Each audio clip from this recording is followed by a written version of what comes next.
Bonjour à tous, bienvenue dans notre leçon d'aujourd'hui. Sur les leçons précédentes, nous avions vu OSPF version 3, qui était une alternative pour prendre en charge le protocole IP version 6, qui n'était pas pris en charge par la version OSPF version 2, et d'où sur la première version de OSPF version 3, qui est une configuration classique qui prenait uniquement en charge l'IPv6. Avec la mise à jour du RFC concernant OSP version 3, on a inclus la prise en charge du protocole IP version 4, c'est-à-dire la famille des adresses. Non seulement ça fonctionne pour l'IPv6, il peut prendre en charge aussi l'IPv4 pour ne exécuter qu'une seule instance OSPF version 3 sur un seul routeur. Au lieu d'exécuter la version 2 et la version 3 de manière différente, vous pouvez implémenter OSPF version 3 et utiliser les adresses de famille pour prendre en charge les deux protocoles IP. Dans ce scénario, le laboratoire, nous allons voir l'utilisation des deux, qui est IPv6 et IPv4. Sachez que l'utilisation du OSPF version 3, pour qu'il puisse prendre en compte la famille d'adresses pour IPv4, il exige que l'interface ait d'abord une adresse IPv6 valide, c'est-à-dire peu importe que ce soit une adresse IPv6 de liaison locale ou une adresse IPv6 globale unicast routable.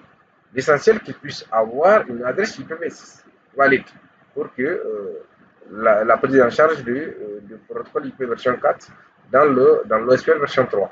Donc, la configuration IP de base a été effectuée. Donc, on va juste visualiser la configuration IP des interfaces et on va procéder à cette configuration.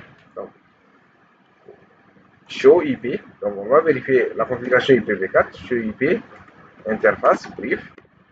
Là, nous avons la configuration IPv4, donc sur les interfaces, show IP, donc pour IPv6, show IPv6, show IPv6, interface, brief. Voilà, nous avons aussi ici la configuration IPv6 sur les interfaces, les mêmes interfaces que ceux de IPv4.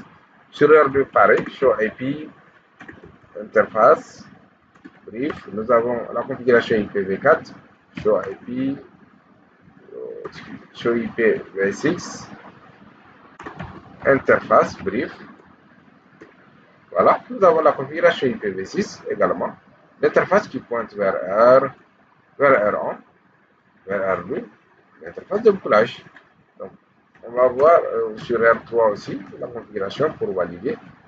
Show IPv6 interface brief. Interface brief. Voilà, nous avons la configuration IPv6. Donc, on va vérifier la configuration IPv4. C'est pareil, là aussi, c'est OK. Donc, sans tarder, on va passer à la configuration du OSPF version 3 à partir du R1. Tout comme pour celui du IPv6 que nous avions vu. Cette fois-ci, la configuration doit se faire pour IPv4 doit être activée. Donc, pour qu'il puisse être activé, vous pouvez faire, par exemple, on va configure terminal, router OSPF v3, process ID 1. Voilà, regardez. De ne pas oublier ce processus. Par défaut, le routeur vient avec le process de routage IPv4 activé, qui est par défaut actif. Donc, aujourd'hui, avec l'utilisation de l'IPv6, vous êtes juste là, les fournisseurs n'ont pas implémenté l'IPv6, le processus IPv6 de manière permanente. C'est à vous d'activer le processus de routage IPv6 pour la prise en charge du routage des paquets IPv6. Donc, avec la commande IPv6 unicast routing, là où je rappelle la commande OSPF router ID, je lui donne un ID, 1. Donc, là, je vais interface gig 00 OSPF v3 IPv4 area process solution. OSPF v3 process 1 IPv4 pour IPv4 area 0 pour IPv6 donc la même chose pour IPv6 area 0. je vais sur l'interface de bouclage. Donc pour IPv6, il y a 0. Pour IPv4, il y a 0.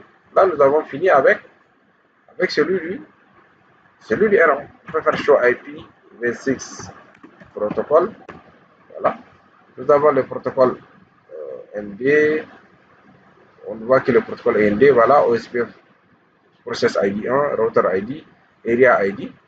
Les deux interfaces sont présentes. Là, on va vérifier show IP protocole. Là aussi, c'est pareil. Nous avons, voilà, le router ID. Les interfaces qui font partie du area 0. Donc, on va sur R2, la même chose. Configure terminal. L'activation du processus de routage IPv6, unicast routing, router OSPF, V3, process ID 1, router ID, interface GIG00, OSPF, V3, process ID, IPv4, area 0, pour IPv6, pour IPv4 aussi, il y a 0. Là, tout de suite, vous voyez, nous venons d'avoir le voisinage IPv4 et IPv6 pour l'OSPF. On va sur l'interface de bouclage. L'interface de bouclage 0, on va le mettre dans Area 1. Okay. Donc, pour son IPv6 aussi. Voilà. Interface qui pointe vers R3, GIG10, IPv6 R1, IPv4 0. Donc, okay. Nous avons fini avec R2 aussi. On y va sur R3 qui est configure terminal IPv6, unicast, routing, router, OSPF, V3, process ID 1, router ID 3.3, interface GIG10, IPv6, OSPF, V3, process ID 1, protocole IP version 4, area 1. Et là pour l'IPv6 aussi, area 1. L'interface de bouclage, tout de suite, on va voir le voisinage va se former pour l'IPv6, pour l'IPv4. Voilà. Là, nous avons fini aussi avec R3. Donc, on va attendre que le voisinage se forme avec R2. Bien. Show IP v6 OSPF, ou bien on y va directement show OSPF v3 neighbor. Voilà. Il est en attente. Wait. Ils sont en to wait. Nous utilisons des interfaces face Internet, la technologie face Internet. C'est dans cette phase que les négociations du DR et BDR sont négociées. Donc, voilà. Là, on vient d'avoir full connectivity avec R2. Donc, sur OSPF version 3, elle va vous montrer le voisinage pour IPv6 et pour IPv4. Donc, vous voyez déjà, Neighbor ID, le R2, priorité, full DR, donc le dead timer. Voilà, adresse famille, donc regardez, ça c'est pour adresse famille pour IPv4, donc pour IPv4, adresse famille pour IPv6, le deuxième ligne, donc adresse famille pour IPv6. On peut vérifier show IP v6 route OSPF pour vérifier la table de routage OSPF pour IPv6. Nous avons l'interface de bouclage de R1, R2 et le réseau entre R1 et R2. Donc on peut vérifier aussi show IP routes OSPF pour IPv4. Show IP route pour OSPF. Excusez. Show IPv4. Pas IPv4. Show OSPF v3 IPv4. Show OSPF v3. Excusez. Show IP. Show IP routes.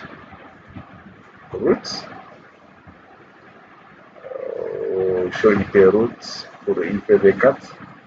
Pour IPv4. il est où? OSPF v3, voilà. OSPF v3. OSPF v3, voilà. Show OSIP, donc il faut show IP OSPF. Au lieu de faire show IP routes OSPF, ça c'est une considère pour la version 2. Alors que nous avons utilisé IPv4 dans la version 3, il faut préciser que la version 3 pour voir donc la table de routage OSPF pour IPv4. Pour la table, la base de données descriptive, show IP v6 OSPF database. Vous voyez, pour IPv6, on n'a pas besoin. On met directement show IPv6 database. Alors que pour IPv4, show IP OSPF v3, excusez, v3, show OSPF database d'abord. Show IPv4, show OSPF database v3 database. On peut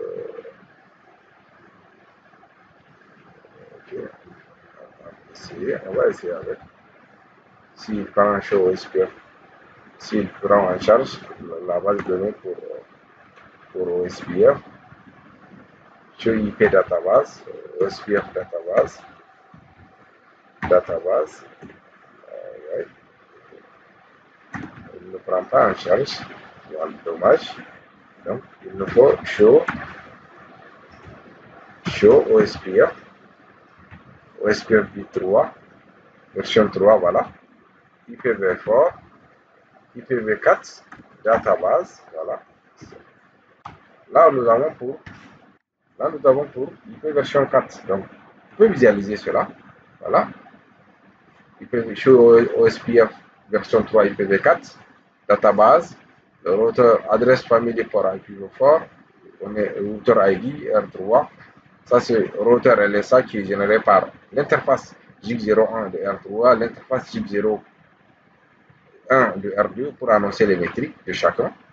Donc, là, c'est R3 qui est le DR. Comme c'est une technologie Ethernet que nous utilisons, les inter-area préfixes, le LSA de type 3 est considéré comme inter-area préfixe, les réseaux annoncés des autres zones, donc des autres zones OSPF. Maintenant, le link LSA, le LSA de type 8, qui est nouvelle, chaque interface, par exemple le JIC01 de R2 va annoncer le réseau IPv6 configuré sur cette interface. Il paraît aussi, pour R3, il va annoncer pareil. Maintenant, en bas, nous avons les intra-area préfixes, tous les réseaux au sein du même zone. Donc, R3 a annoncé deux LSA, le réseau qui est sur son interface JIC et celui du bouclage. R2 a annoncé une qui est son interface de bouclage. Donc, show, on rappelle, IPv6 database, pour voir le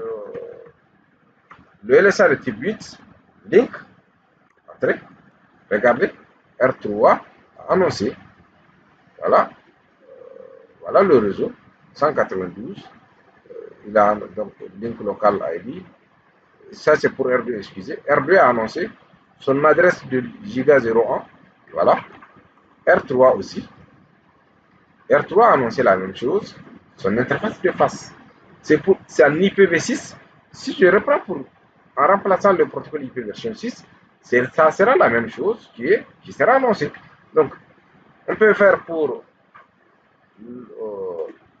le internal, le préfixe, donc le préfixe internal, le préfixe, là le préfixe, nous avons, c'est pour dire que c'est intra-area préfixe, le réseau des mêmes zones. Donc R2 nous a annoncé son interface de bouclage, R3 a annoncé, donc R3 comme étant le DR, va annoncer non seulement son interface de bouclage, il va annoncer aussi le réseau qui est lié entre lui et R2. J'espère que ce petit laboratoire vous a permis de comprendre la combinaison de ces deux protocoles IP version 6 dans cette version de l'OSPF version 3 en utilisant les adresses de famille.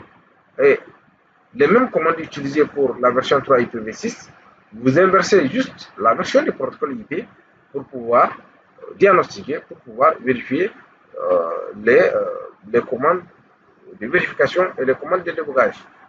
J'espère que ça a été clair pour vous. On se dit à la prochaine. Merci.